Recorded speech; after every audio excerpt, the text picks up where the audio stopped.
ആരാധ്യനായ സ്വാമിജിക്ക് പ്രണാമം. ഗ്രൂപ്പിലുള്ള എല്ലാവർക്കും നമസ്കാരം. ശ്രീരാമകൃഷ്ണ വചനാമൃതം വായന തുടങ്ങുന്നു. അദ്ധ്യായം 5 തുടർച്ച. ബഹുജനം പലവിധം. ശ്രീരാമകൃഷ്ണദേവൻ. ഈശ്വര സൃഷ്ടിയിൽ നാനാതരത്തിലുള്ള മനുഷ്യരും ജന്തുക്കളും മരങ്ങളും ചെടികളും ഉണ്ട്. മൃഗങ്ങളുടെ ഇടയ്ക്കും ഉണ്ട് നല്ലവയും ചീത്തവയും. വ്യാഘ്രത്തെ പോലുള്ള ഹിംസ്ര ജന്തുക്കളും. മരങ്ങളുടെ കൂട്ടത്തിൽ അമൃതസമമായ പഴങ്ങൾ തരുന്നവയും വിഷഫലങ്ങൾ ഉള്ളവയുമുണ്ട്. അതുപോലെ മനുഷ്യരുടെ ഇടയ്ക്കുമുണ്ട് നല്ല ആളുകളും ചീത്തയാളുകളും, ശിഷ്ടന്മാരും ദുഷ്ടന്മാരും, സംസാരാസക്തന്മാരും പിന്നെ ഭക്തന്മാരും. ജീവന്മാർ 4 തരമുണ്ട്: ബദ്ധൻ, മുമുക്ഷു, മുക്തൻ, നിത്യമുക്തൻ. നിത്യമുക്തൻ. നാരദാദികളെ പോലെ ഇവർ മനുഷ്യരുടെ മംഗളത്തിന് വേണ്ടി, മനുഷ്യർക്ക് അധ്യാത്മ ശിക്ഷണം നൽകുന്നതിന് വേണ്ടി ലോകത്തിൽ ജീവിക്കുന്നു.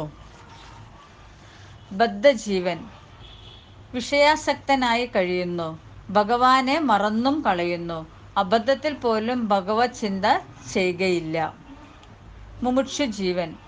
മുക്തനാകണമെന്ന് ആഗ്രഹിക്കുന്നവർ. എന്നാൽ അവരിൽ ചിലർക്ക് മുക്തരാകാൻ സാധിക്കുന്നു, ചിലർക്ക് സാധിക്കുന്നില്ല. മുക്തജീവൻ.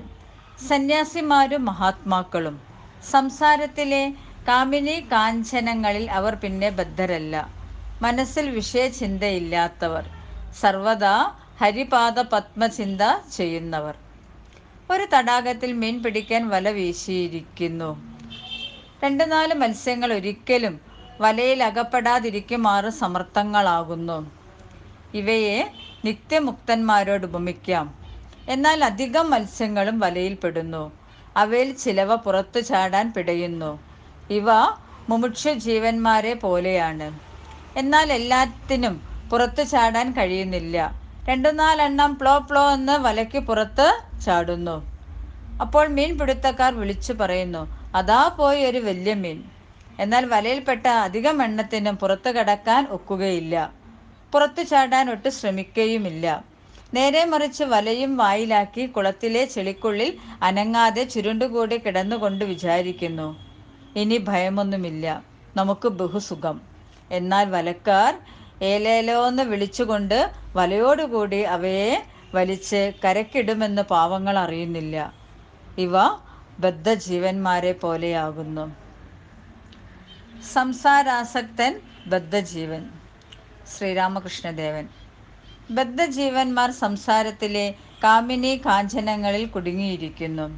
കൈയും കാലും കെട്ടുപാടിൽ.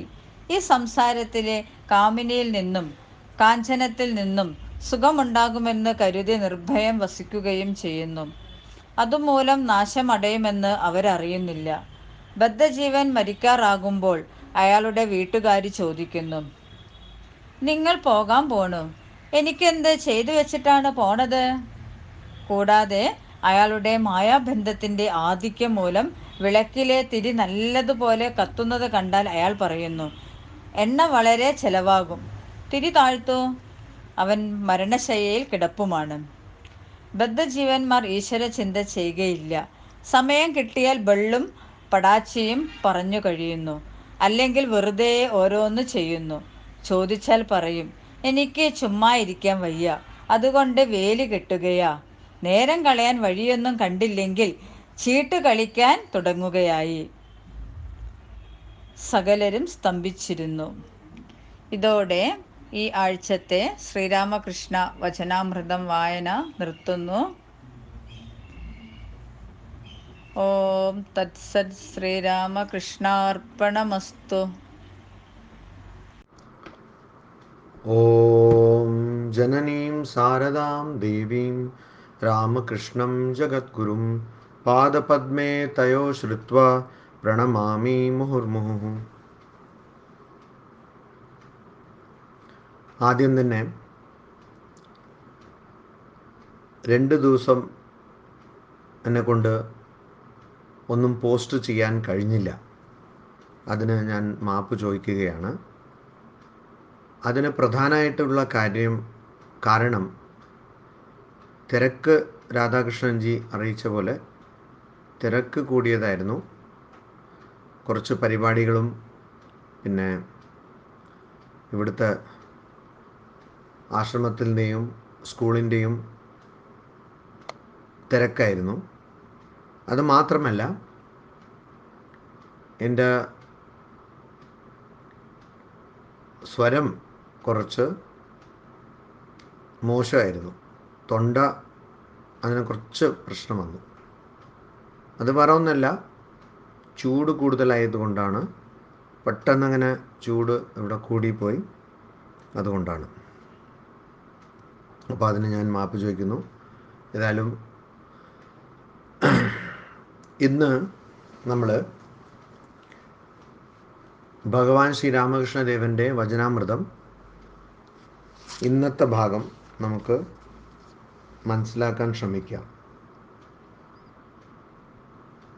ഇതിനു മുമ്പ് ഭഗവാൻ ശ്രീരാമകൃഷ്ണദേവൻ പറഞ്ഞത്, അതിൻ്റെ അർത്ഥം ആത്മീയ ജീവിതത്തിലെ തിന്മയിനെ എങ്ങനെയാണ് നേരിടേണ്ടത്, ചീത്ത വ്യക്തികളെ എങ്ങനെയാണ് നേരിടേണ്ടത്, അല്ലെങ്കിൽ ദുഷ്ടന്മാരെ എങ്ങനെയാണ് നേരിടേണ്ടത്. അപ്പോൾ ഒരിക്കലും ഈ പ്രപഞ്ചത്തിലെ നന്മ മാത്രം ഉണ്ടാവുള്ളൂ, തിന്മ ഉണ്ടാവില്ല എന്നുള്ള ആ ഒരു സങ്കല്പം, അതിനെ ഇംഗ്ലീഷിൽ യുട്ടോപ്പിയ എന്ന് പറയും. യുട്ടോപ്പിയ എന്ന് പറയും.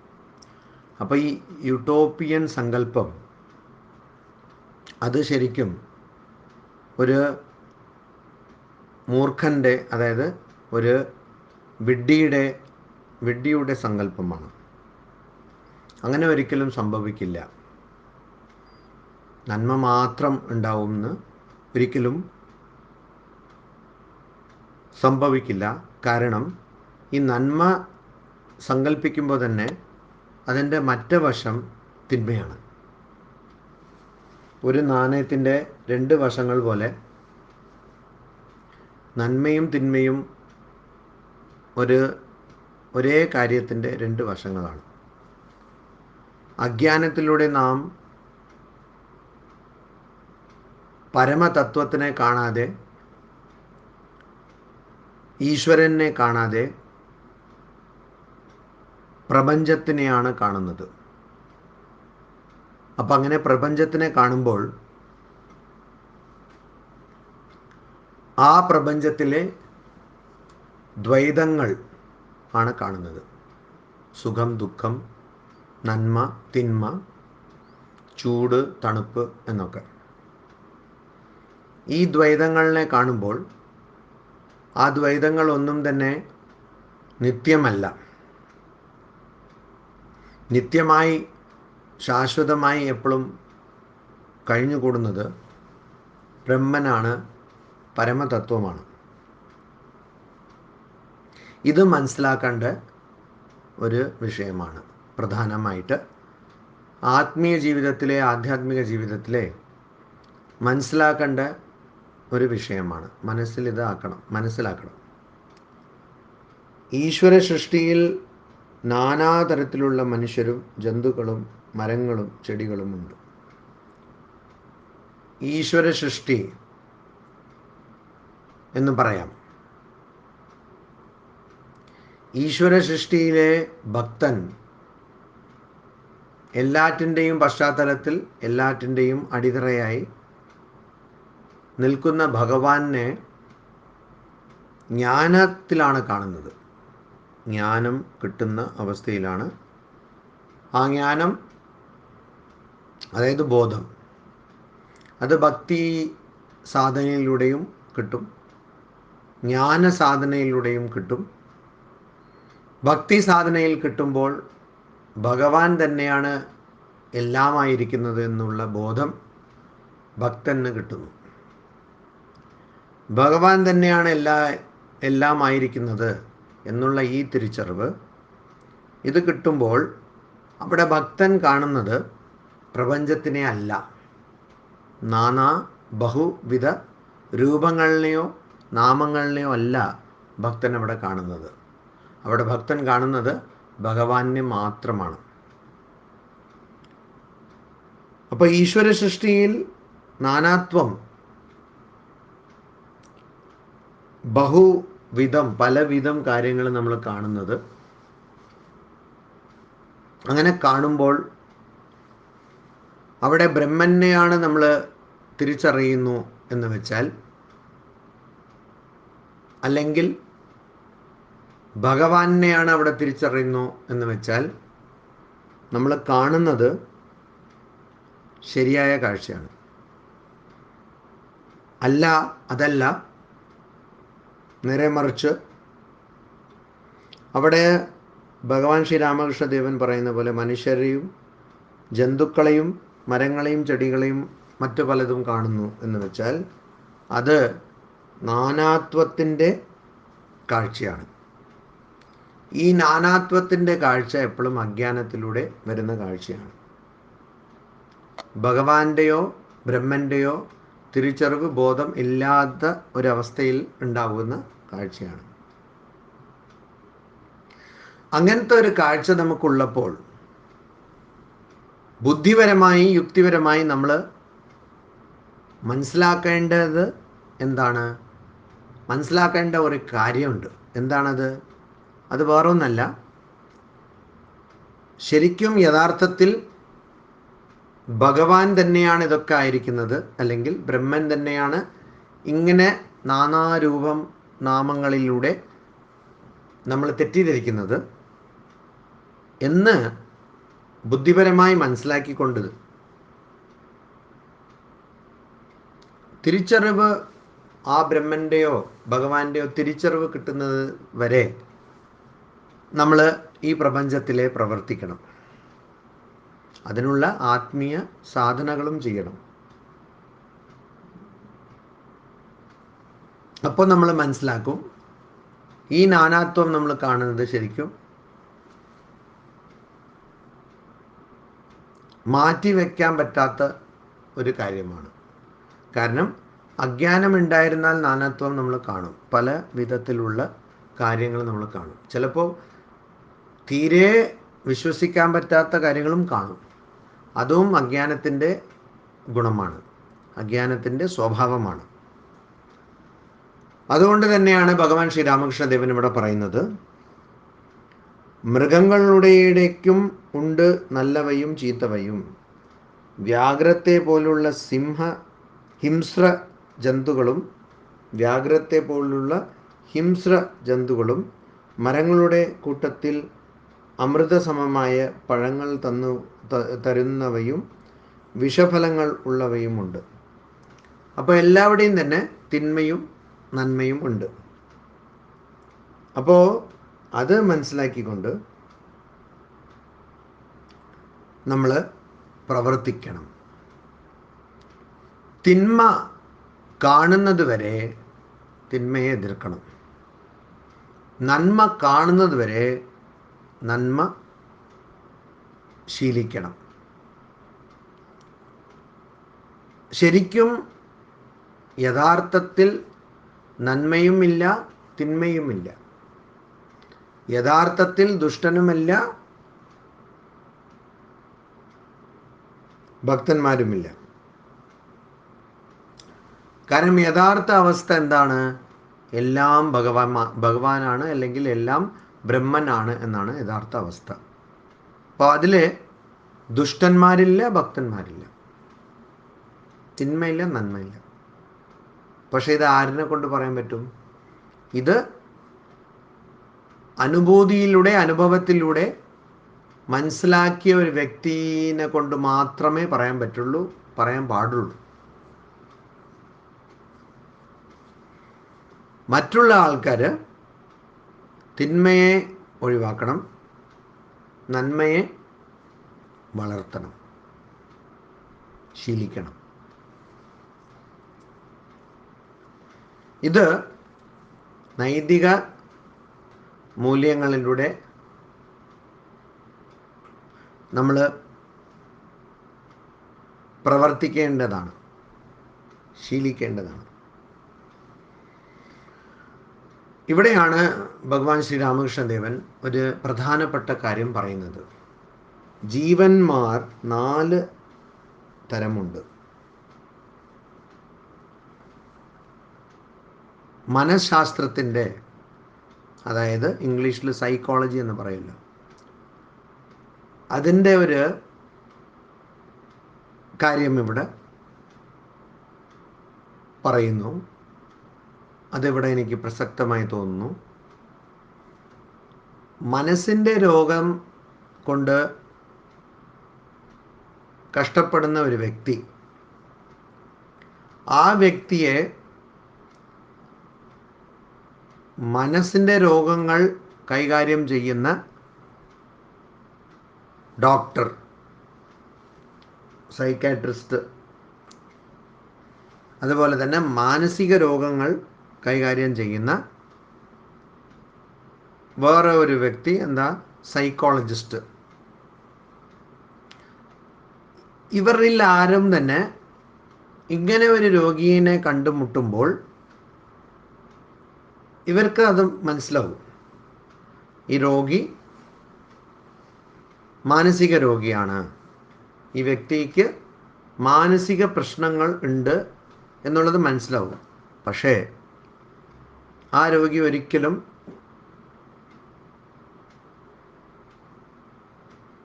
മാനസിക പ്രശ്നം ആ രോഗിക്കുണ്ട് എന്നുള്ളത് ഒരിക്കലും ഈ സൈക്കോളജിസ്റ്റോ സൈക്കാട്രിസ്റ്റോ ആ രോഗിയുടെ അടുത്ത് പറയില്ല, ആ വ്യക്തിയോട് പറയില്ല. മാത്രമല്ല ആ വ്യക്തിക്ക് സഹായിക്കാം, വ്യക്തിയെ സഹായിക്കാം എന്നുള്ളതും അങ്ങോട്ട് പറയില്ല. കാരണം നിർബന്ധമായി മാനസിക രോഗത്തിൽ ബാധിക്കപ്പെട്ട, അതായത് മാനസിക രോഗിയെ ആ രോഗി പറഞ്ഞതല്ലാതെ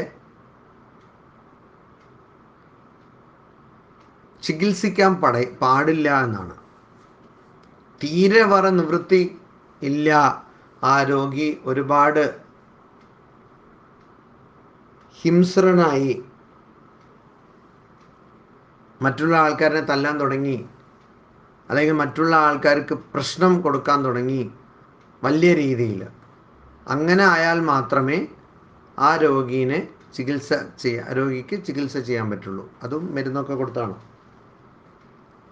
പക്ഷേ അങ്ങനെ അല്ല എന്ന് വെച്ചാൽ മാനസിക രോഗിയെ ചികിത്സിക്കാൻ, അതായത് അവർക്ക് തെറപ്പി എന്ന് പറയും, അത് നൽകുന്നത് ആ രോഗി തന്നെ തിരിച്ചറിയണം, എനിക്ക് മാനസിക രോഗമുണ്ട്, അതിന് എനിക്ക് സഹായം വേണം, ആരെങ്കിലും എന്നെ ചികിത്സിക്കണം, മരുന്ന് മാത്രം കൊടുത്തല്ല, എനിക്ക് കൗൺസിലിംഗ്, സൈക്കോ തെറപ്പി, അങ്ങനെ കൗൺസിലിംഗ് നൽകി എന്നെ ചികിത്സിക്കണം എന്നുള്ള ആ തിരിച്ചറിവ് ഉണ്ടാവണം.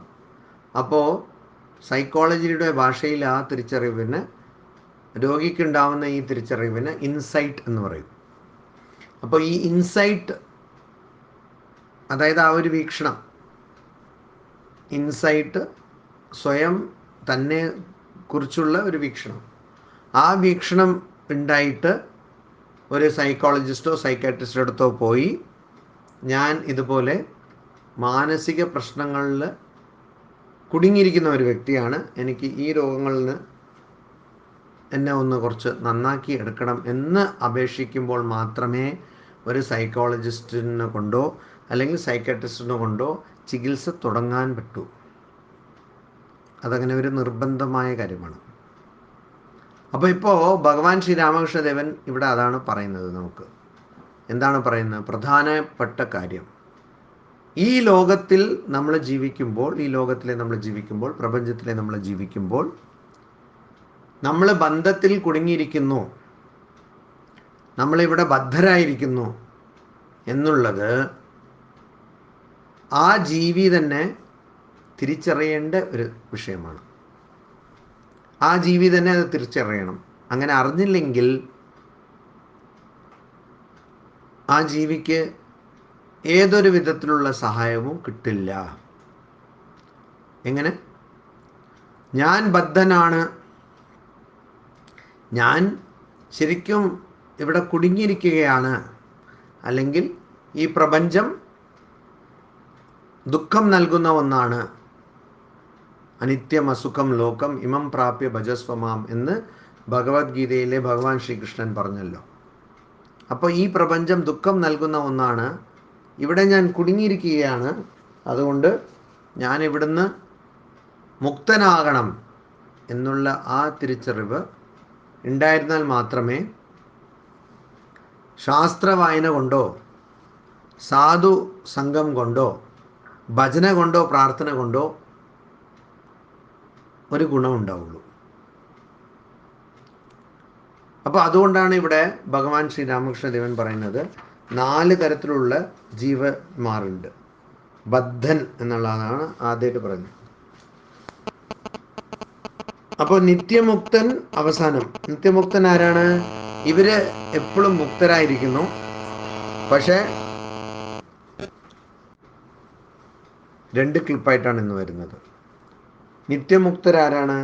ഇവർ മുക്തരായിരിക്കുന്നു, പക്ഷെ മനുഷ്യൻ്റെ നന്മയ്ക്ക് വേണ്ടി അവർ പ്രവർത്തിക്കുന്നു. ആത്മീയ ഉപദേശങ്ങൾ നൽകിക്കൊണ്ട് പ്രവർത്തിക്കുന്നു. ഉദാഹരണത്തിന് നാരദ മുനി പോലെ എന്ന് പറയുന്നു. അപ്പോൾ ഇവർ നിത്യമുക്തരാണ്, അതായത് ഇവരെപ്പോഴും മുക്തരായിരിക്കുന്ന വ്യക്തിയാണ്. എന്നാൽ മുമുക്ഷു ജീവനാരാണ്? മുമുക്ഷു എന്ന വാക്കിന് തന്നെ അർത്ഥം നമ്മൾ തത്വബോധത്തിൽ കണ്ടതാണ്, മോക്ഷം ആഗ്രഹിക്കുന്ന ഒരാൾ എന്നാണ്. മോക്ഷം ആഗ്രഹിക്കുന്ന ഒരു വ്യക്തി, മോക്ഷം ആഗ്രഹിക്കുന്ന ഒരു വ്യക്തി ഇതാണ് മുമുക്ഷു. അപ്പൊ മുമുക്ഷു ജീവിത ഈ ജനന മരണ ചാക്രിക അവസ്ഥയിൽ കുടുങ്ങിയാലും ഇവിടുന്ന് മുക്തനാകണം എന്നുള്ള ഒരു ആഗ്രഹമുള്ള ഒരു വ്യക്തിയാണ് മുമുക്ഷു. അങ്ങനെ ചിലരുണ്ട്. പിന്നെ ഉള്ളത് മുക്തജീവൻ, അതായത് ജീവൻ മുക്ത. ഈ ജീവിതത്തിൽ തന്നെ ആത്മീയ സാധനകളൊക്കെ ചെയ്ത്, ആധ്യാത്മിക സാധനങ്ങളൊക്കെ ചെയ്ത് ഈ ലോകം അനിത്യമാണ് എന്ന് മനസ്സിലാക്കിക്കൊണ്ട് തന്നെ മനസ്സിലെ വിഷയചിന്ത, വിഷയം എന്ന് പറയുമ്പോൾ ഇന്ദ്രിയ വിഷയം, അതായത് 5 ഇന്ദ്രിയങ്ങൾ, അതിൻ്റെ വിഷയം, കണ്ണിൻ്റെ കാഴ്ച, നാവിൻ്റെ രുചി, തോലിൻ്റെ സ്പർശം എന്നിങ്ങനെ 5 ഇന്ദ്രിയങ്ങളുടെ 5 വിഷയങ്ങൾ, ഇന്ദ്രിയ വിഷയങ്ങൾ, അതിൽ ആസക്തരാകാതെ ആ വിഷയചിന്ത ഒട്ടുമില്ലാതെ ജീവിക്കുന്ന വ്യക്തിയാണ് മുക്തജീവൻ. അങ്ങനെ ജീവിക്കുന്ന ജീവനാണ് മുക്തജീവൻ. അപ്പോൾ ഇവർ സർവദാ, ഭഗവാൻ ശ്രീരാമകൃഷ്ണദേവൻ പറയുന്നു, സർവദാ ഹരിപാദ പത്മചിന്ത ചെയ്യുന്നവർ, സർവദാ ഹരിപാദ പത്മചിന്ത ചെയ്യുന്നവർ, എപ്പോഴും ഭഗവാന്റെ ചരണങ്ങളെ കുറിച്ചാണ് ചിന്തിക്കുന്നത്, ഭഗവാന്റെ പാദങ്ങളെ കുറിച്ചാണ് ചിന്തിച്ചുകൊണ്ടിരിക്കുന്നത്. ഇവിടെ ഒരു ഉദാഹരണം പറയുന്നു. ഇപ്പോൾ നമുക്ക് ബദ്ധജീവൻ ആരാണ്? മുക്തജീവന്റെ നേരെ വിപരീതമായ ആൾക്കാരാണ്. ആരാണ്? വിഷയ ആസക്തരാണ് അവർ. ഭഗവാനെ മറന്നും കളയുന്നു, അബദ്ധത്തിൽ പോലും ഭഗവത് ചിന്ത ചെയ്യുകയില്ല. അതായത് അബദ്ധത്തിൽ പോലും, അത് അറിയാതെ പോലും ഭഗവത് ചിന്ത ചെയ്യില്ല. അപ്പോൾ ഇവിടെ ഒരു കഥ പറയണം.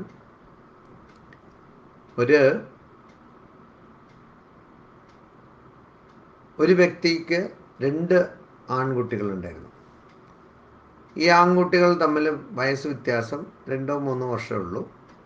അതുകൊണ്ട് അവർ തമ്മിൽ വലിയ ബന്ധുക്കൾ പോലെ അടുപ്പമായിരുന്നു.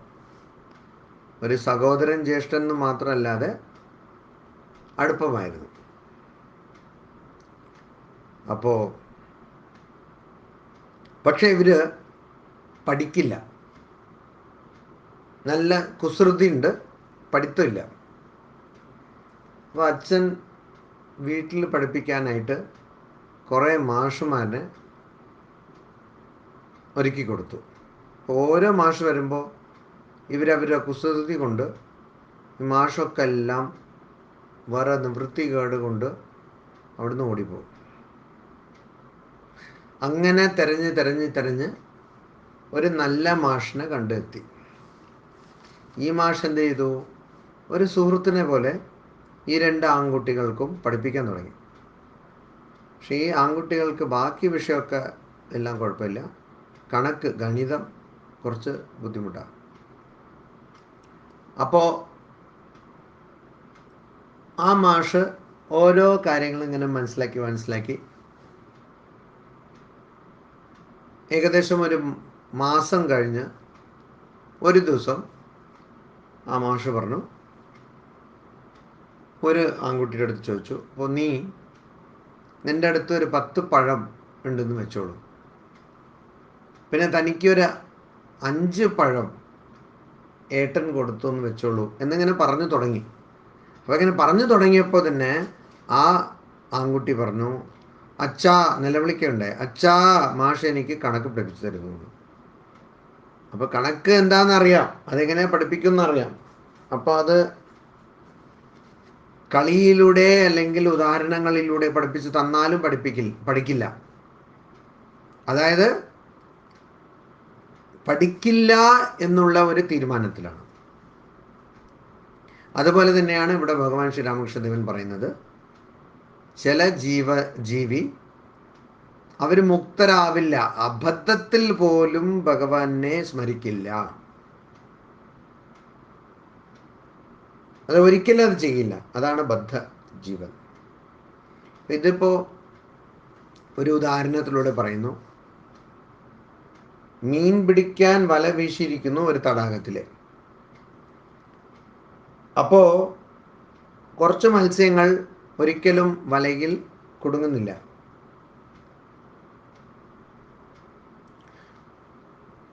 അവരൊക്കെ നിത്യമുക്തരാണ്. കുറച്ച് മത്സ്യങ്ങൾ വലയിൽ പടുന്നു, പക്ഷേ അതിൽ ചിലത് പുറത്ത് ചാടുന്നു, ഇവർ മുക്തനാണ്. പിന്നെ ചിലത് പുറത്ത് ചാടാൻ ശ്രമിക്കുന്നു, അവർ മുമുക്ഷുവാണ്. പക്ഷെ ഭൂരിപക്ഷവും മീന് എന്താ ചെയ്യുന്നത്? അത് വലയും വായിലാക്കി കുളത്തിലെ ചെളിക്കുള്ളിൽ അനങ്ങാതെ ചുരുണ്ട് കൂടി കിടന്ന് കൊണ്ട് വിചാരിക്കുന്നു, ഇനി ഭയമൊന്നുമില്ല, നമുക്ക് ബഹുസുഖം. ഇതാണ് ബദ്ധജീവൻ. അപ്പോൾ ബദ്ധജീവൻ എന്ത് ചെയ്യുന്നു? അവര് ഈ ലോകം നല്ലതാണ്, ഭഗവാന്റെ ലീലയല്ലേ ഇതൊക്കെ, അപ്പം നമുക്ക് ആസ്വദിക്കാമല്ലോ എന്ന് പറഞ്ഞ്, പിന്നെ ഈ പ്രപഞ്ചത്തിൽ ദുഃഖം ഉണ്ടല്ലോ എന്ന് പറഞ്ഞാൽ അതിനെന്താ, പ്രപഞ്ചമാണെങ്കിൽ കുറച്ച് ദുഃഖവും സുഖവും ഒക്കെ ഉണ്ടാവും. അതാണ് ജീവിതം. ജീവിതമാണെങ്കിൽ മുഴുവൻ സുഖമൊന്നും ഉണ്ടാവില്ല. അപ്പോൾ അല്ല, അങ്ങനെയല്ല. ശാസ്ത്രം പറയുന്നു ആനന്ദ സ്വരൂപമാണ് നമ്മൾ, അപ്പോൾ എപ്പോഴും ആനന്ദത്തിലേ അങ്ങനെയൊന്നുമില്ല. ജീവിതം എന്ന് പറഞ്ഞാൽ കുറച്ച് വിഷമങ്ങളും കുറച്ച് പ്രയാസങ്ങളും പിന്നെ കുറച്ച് സമാധാനവും പിന്നെ കുറച്ച് സുഖങ്ങളും, അങ്ങനെയൊക്കെയാണ് ജീവിതം. ഇതിലെന്താ അപ്പോൾ അത്ര ബുദ്ധിമുട്ട്? അപ്പോൾ ദുഃഖം എന്ന് പറയേണ്ട ആവശ്യമില്ലല്ലോ എന്നാണ് ബദ്ധജീവർ വിചാരിക്കുന്നത്. അവർ കുടുങ്ങിക്കൊണ്ടേയിരിക്കും. പക്ഷെ ഇതായിരിക്കും വിചാരം. അപ്പോൾ ജീവിതം നന്നായി പോയിക്കൊണ്ടിരിക്കുന്നു, ഭഗവാന്റെ അനുഗ്രഹം കൊണ്ട് നന്നായി പോകുന്നു എന്നൊക്കെ വിചാരിക്കും. അപ്പോൾ ഭഗവാന്റെ അനുഗ്രഹം കൊണ്ട് ജീവിതം നന്നായി പോയിക്കൊണ്ടിരിക്കുന്നു എന്ന് പറയുന്നത് തന്നെ അത്രയ്ക്കും വിരോധ ആഭാസം, അതായത് വൈരുദ്ധ്യമുള്ള ഒരു കാര്യമാണ്. എന്തെങ്ങനെയാണ് വൈരുദ്ധ്യം?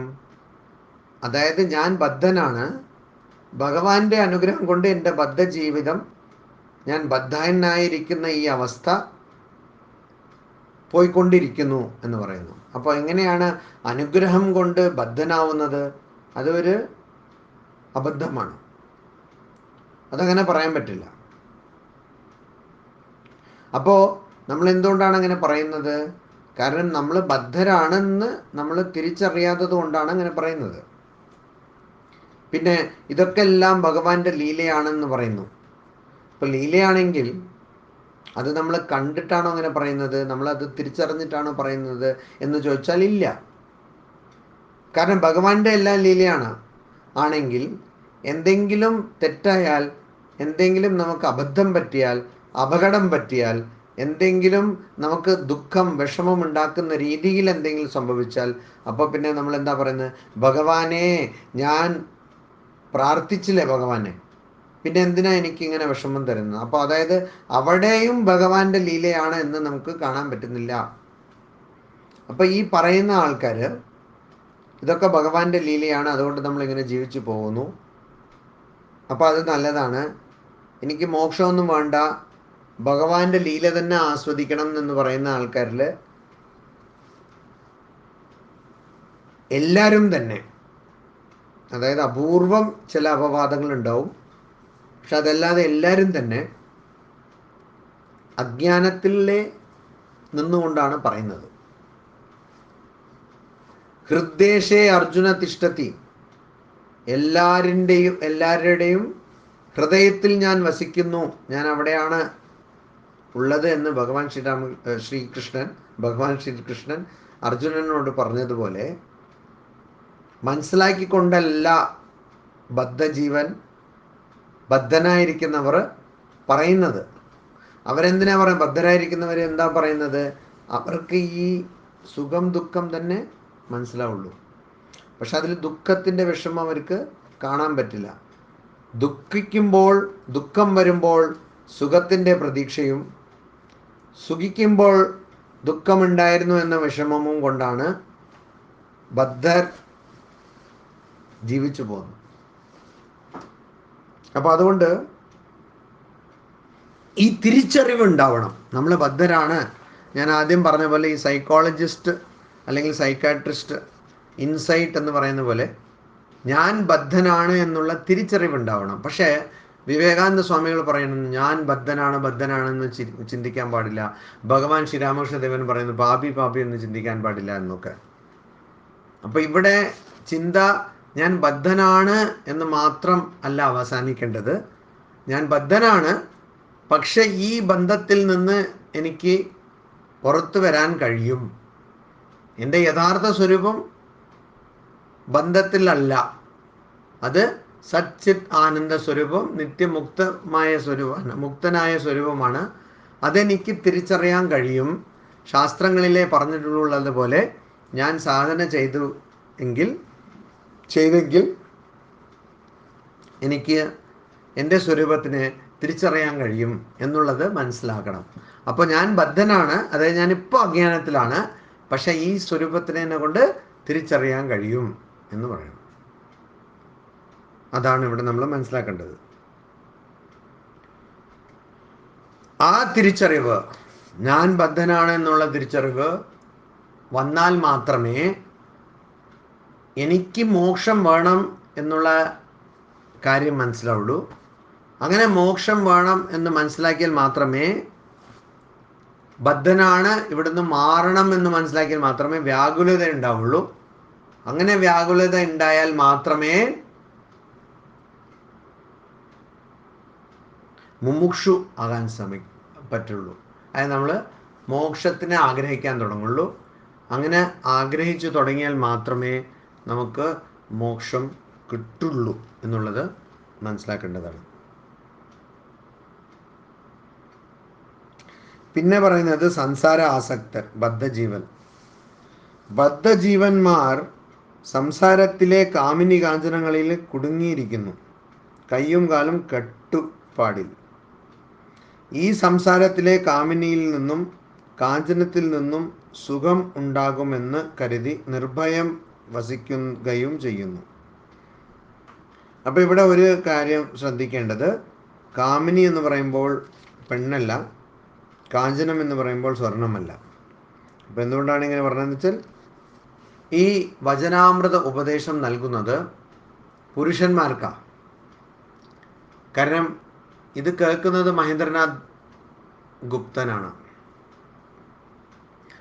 പുരുഷനാണ്.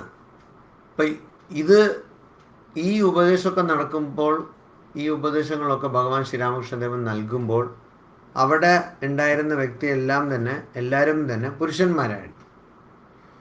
അവർക്ക് ഇങ്ങനെ കാമിനി കാഞ്ചനം എന്ന് പറയും.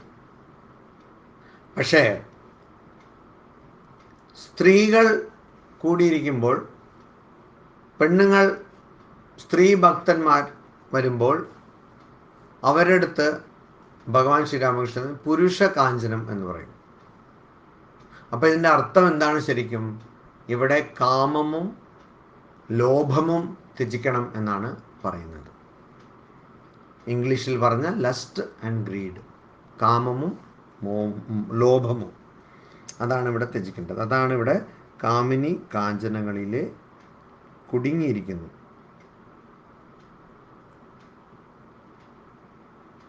അതുമൂലം നാശം അടയുമെന്ന് അവർ അറിയുന്നില്ല. ബദ്ധജീവൻ മരിക്കാറാകുമ്പോൾ അയാളുടെ വീട്ടുകാരി ചോദിക്കുന്നു, നിങ്ങൾ പോകാൻ പോകുന്നു, എനിക്ക് എന്ത് ചെയ്തു വെച്ചിട്ടാണ് പോകുന്നത്? അപ്പം ഇവിടെ ശരിക്കും ഒരാൾ മരിക്കാൻ പോകുമ്പോൾ, അതായത് ജീവിതം ആ ദേഹത്തിലെ ഒരു പ്രത്യേക ജന്മം അവസാനിക്കാൻ പോകുമ്പോൾ, ആ സമയം പോലും ബന്ധുക്കൾ എന്താ ചോദിക്കുന്നത്, അല്ലെങ്കിൽ ഭാര്യ തന്നെ എന്താ ചോദിക്കുന്നത്, എനിക്കെന്താണ് കൊടുത്തിട്ട് പോകുന്നത്, എനിക്കെന്താണ് വെച്ചിട്ട് പോകുന്നത്? മാത്രമല്ല, ആ മരിക്കാൻ കിടക്കുന്ന വ്യക്തി, ആ വ്യക്തി വിളിക്കുന്നു, ഒന്ന് അടുത്ത് വാ എന്ന്. അടുത്ത് വാ എന്ന് വിളിച്ചിട്ട് ഭാര്യയോടടുത്ത് പറയുന്നു, ഈ കുറേ സ്ഥലത്ത് കുറേ രീതികളിലെ, കുറേ സ്ഥലങ്ങളിലെ മരിക്കാൻ കിടക്കുന്ന ഒരു വ്യക്തിയുടെ തലയുടെ അടുത്ത് ഒരു വിളക്ക് കത്തിച്ച് വയ്ക്കും. ഇപ്പോൾ മരിക്കാൻ പോകുന്നു എന്നുള്ളത് ഉറപ്പായതുകൊണ്ട് വിളക്ക് കത്തിച്ച് വയ്ക്കും. അപ്പോൾ ഇയാൾ വിളിച്ച് പറയുന്നു, ഈ വിളക്കിൻ്റെ തിരി ഒന്ന് താഴ്ത്താമോ? കാരണം തിരി താഴ്ത്തണം, കാരണം ഇത് ഒരുപാട് എണ്ണ ചിലവാകുന്നു. ആള് മരിക്കാൻ കിടക്കുക, പക്ഷെ അപ്പോഴും എണ്ണ ചിലവാകുന്നു എന്നുള്ള ചിന്ത.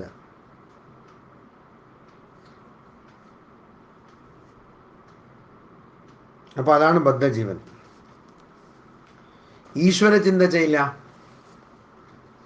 ചോദിച്ചാൽ പറയും, ആ സമയമില്ല, ഒഴിവില്ല എന്ന് പറയും. അങ്ങനെ ഒഴിവുണ്ടായിരുന്ന എന്ത് ചെയ്യും? അന്നത്തെ കാലത്ത് ചീട്ട് കളിക്കും, ഇന്നത്തെ കാലത്ത് പബ്ജി കളിക്കും, അല്ലെങ്കിൽ ക്യാൻഡി ക്രഷ് എന്തോന്ന് കളിക്കും. അതുകൊണ്ട് എന്താ ഗുണം? ഒന്നുമില്ല. അപ്പം എന്തുകൊണ്ടാണ് മനസ്സിലാക്കാത്തത്? പറ്റില്ല. എന്തുകൊണ്ടാണ് മനസ്സിലാക്കാത്തത്? ബദ്ധജീവനാണ്. അത്രയ്ക്കും കുടുങ്ങിയിരിക്കുന്നതാണ് അജ്ഞാനത്തിലെ. അപ്പോൾ ഈ അജ്ഞാനത്തിൽ നിന്ന് എങ്ങനെയാണ് മാറുന്നത്? അതിനാണ് കുറച്ച് സത്സംഗം വേണം, സാധുസംഗം വേണം, ശാസ്ത്ര വായന വേണം. ഭഗവാൻ ശ്രീ രാമകൃഷ്ണദേവൻ അരുളിയിട്ടുള്ള വചനാമൃതം പോലത്തെ ഗ്രന്ഥങ്ങൾ വായിക്കണം, കേൾക്കണം. അങ്ങനെ ചെയ്യുമ്പോൾ നമ്മുടെ മനസ്സിലെ നല്ല സംസ്കാരങ്ങൾ ജനിക്കും. അങ്ങനെ നല്ല സംസ്കാരങ്ങൾ ജനിച്ച് നാം അടുത്ത ജന്മത്തിലെ നല്ല ഒരു ജന്മം നമുക്ക് കിട്ടും. അപ്പോൾ വീണ്ടും ആത്മീയ സാധനകൾ ചെയ്തുകൊണ്ട് തന്നെ നമുക്ക് കുറച്ചൊക്കെ മുമുക്ഷു ആകാനുള്ള ഒരു വഴി നമ്മൾ കണ്ടെത്തും. അതായത് മോക്ഷം വേണം എന്നുള്ളത് മനസ്സിലാവും. അല്ലെങ്കിൽ വെറുതെ സമയം കളയും. ഭഗവാൻ ശ്രീ രാമകൃഷ്ണദേവൻ ദക്ഷിണേശ്വരത്തിലെ കാളി മന്ദിരത്തിലെ സാധനകൾ ചെയ്തുകൊണ്ടിരിക്കുമ്പോൾ ഓരോ ദിവസവും കാളിയുടെ ദർശനം കിട്ടണം എന്ന് പ്രാർത്ഥിച്ചു കൊണ്ടിരിക്കുമ്പോൾ ഓരോ ദിവസവും അവസാനം പറയും, ഇന്ന് ഒരു ദിവസം കൂടി പോയല്ലോ, എനിക്ക് നിൻ്റെ ദർശനം, നിൻ്റെ കാഴ്ച എനിക്ക് കിട്ടിയില്ലല്ലോ എന്ന്. അപ്പോൾ അങ്ങനത്തെ ഒരു വ്യാകുലത വേണം, അങ്ങനത്തെ ഒരു ആഗ്രഹം വേണം. അപ്പോളേ ശരിക്കും നമ്മുടെ യഥാർത്ഥ സ്വരൂപത്തിനെ മനസ്സിലാക്കാൻ പറ്റുള്ളൂ.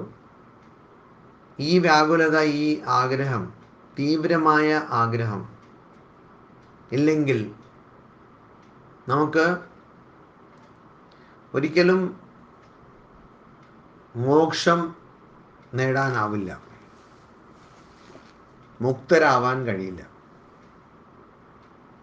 അത് നമ്മൾ മനസ്സിലാക്കണം.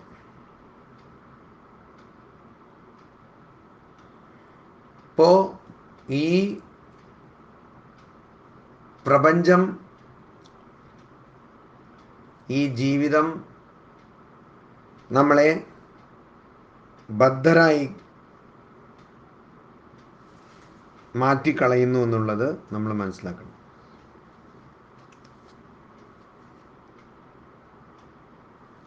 അപ്പോൾ ആദ്യം തിരിച്ചറിയണം, നമ്മൾ ബദ്ധരാണ് എന്നുള്ള കാര്യം തിരിച്ചറിയണം. അപ്പോൾ ഈശ്വരൻ മാത്രം വ്യാപിച്ചിട്ടുള്ള ഈ പ്രപഞ്ചത്തിലെ, അല്ലെങ്കിൽ ബ്രഹ്മൻ മാത്രം ഉള്ള ആ ഒരു യഥാർത്ഥ അവസ്ഥയിലെ നാം ബഹുവിധ നാമങ്ങളും ബഹുവിധ രൂപങ്ങളും സങ്കല്പിക്കുന്നു. അങ്ങനെ ഒരു തെറ്റായ, അബദ്ധമായ ഒരു സങ്കല്പത്തിലൂടെ നാം വിഷമങ്ങളിലും സുഖത്തിലും ദുഃഖങ്ങളിലൂടെയും ജീവിക്കുന്നു. അപ്പോൾ അത് സങ്കല്പം തന്നെ തെറ്റാണ് എന്നുള്ളത് എങ്ങനെ മനസ്സിലാവും? അതിനൊരു തിരിച്ചറിവ് വേണം. അത് നമ്മൾ മനസ്സിലാക്കാൻ ഒരു തിരിച്ചറിവ് വേണം. ആ തിരിച്ചറിവാണ് പിന്നെ അങ്ങോട്ട് മുമുക്ഷു ഉള്ള അവസ്ഥയിലേക്ക് നമ്മളെ കൊണ്ടുപോകുന്നത്. ഈ തിരിച്ചറിവിൻ്റെ കാര്യമാണ് വിവേക എന്ന് പറയുമ്പോൾ നാം പറയുന്നത്. നിത്യ അനിത്യ വസ്തു വിവേക എന്നുള്ളത് ഇതാണ്. എന്താണ് അനിത്യം, എന്താണ് നിത്യം, എന്താണ് ശാശ്വതം, എന്താണ് ശാശ്വതമല്ലാത്തത് എന്നുള്ളതൊക്കെ നമ്മൾ മനസ്സിലാക്കിയിരിക്കണം. അങ്ങനെ മനസ്സിലാക്കിയാൽ മാത്രമേ നമുക്ക് ഈ പ്രപഞ്ചത്തിൽ നിന്ന്, ഈ ചാക്രിക ജനന മരണ അവസ്ഥയിൽ നിന്ന് മുക്തരാകാൻ കഴിയുള്ളൂ. അപ്പം എല്ലാവരും സകലവരും സ്തംഭിച്ചിരിക്കുന്നു. എന്തുകൊണ്ട്? ഒന്നും കണ്ടില്ലെങ്കിൽ ചീട്ട് കളിക്കാൻ തുടങ്ങുകയായി. സമയം എങ്ങനെയാണ് കളയേണ്ടത് എന്നുള്ളത് വലിയൊരു പ്രശ്നമാണ്. അപ്പോൾ ചില സ്ഥലങ്ങളിൽ ദിവസം ട്രെയിനിലൂടെ ജോലി സ്ഥലത്തൊക്കെ പോകും. ഇപ്പോൾ ഇത് കുറേ സ്ഥലങ്ങളിലുണ്ട് ഇങ്ങനെ. ചെന്നൈയിലും മുംബൈയിലും ഒക്കെ ഉണ്ട്, കൊൽക്കത്തയിലും. അപ്പോൾ ഇവർ ഈ ട്രെയിനിൽ കയറിയ ഉടൻ തന്നെ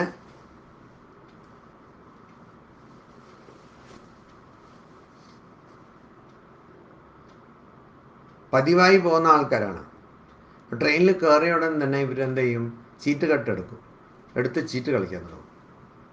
അപ്പോൾ ആ ഒഴിവായ ആ ഒരു സമയത്തിൽ അവർ ഭഗവാന്റെ നാമം ചൊല്ലിക്കൂടെ, നന്നായിക്കൂടെ? അല്ലെങ്കിൽ ഭഗവാന്റെ നാമം ആത്മീയ കാര്യമാണ്, അത് നമ്മളിപ്പോൾ അതാണ് ചർച്ച ചെയ്യുന്നത്, അതാണ് നമ്മൾ വായിക്കുന്നത്. പക്ഷെ അതല്ലെങ്കിലും ഒരു പുസ്തകം വായിച്ചൂടെ, ഒരു ജ്ഞാനം വർദ്ധിപ്പിച്ചൂടെ എന്ന് നമ്മൾ ചോദിച്ചാൽ അവർ പറയും, അതിന് സമയമില്ല. കാരണം താല്പര്യമില്ല എന്നാണ്. സമയമില്ല എന്ന് മാത്രമല്ല, താല്പര്യം ഇല്ലായ്മയാണ്. അപ്പോൾ ഇതും നമ്മൾ മനസ്സിൽ വെക്കേണ്ട ഒരു കാര്യമാണ്, മനസ്സിലാക്കേണ്ട, ശ്രദ്ധയിൽപ്പെടുത്തേണ്ട ഒരു കാര്യമാണ്. ഭഗവാന്റെ സൃഷ്ടിയിലെ തിന്മയും നന്മയും ഉണ്ട്. അപ്പോൾ ഈ തിന്മയും നന്മയും ശരിക്കും ഭഗവാന്റെ സൃഷ്ടിയിലാണോ എന്നുള്ള ചോദ്യം വരണം. അങ്ങനെ ഒരു ചോദ്യം വന്നാൽ ഭഗവാന്റെ സൃഷ്ടി തന്നെയാണ്. എൻ്റെ കണ്ണിലാണ് പ്രശ്നം, എൻ്റെ തിരിച്ചറിവിലാണ് പ്രശ്നം. തിന്മയും നന്മയും ഒന്നുമില്ല, ഭഗവാൻ മാത്രമേ ഉള്ളൂ, ബ്രഹ്മൻ മാത്രമേ ഉള്ളൂ എന്നുള്ള ഒരു യുക്തിപരമായ തന്നെ ഒരു ചിന്ത നമുക്ക് കിട്ടും. അങ്ങനെ കിട്ടിക്കഴിഞ്ഞാൽ അത് അവിടെ അവസാനിക്കുന്നില്ല.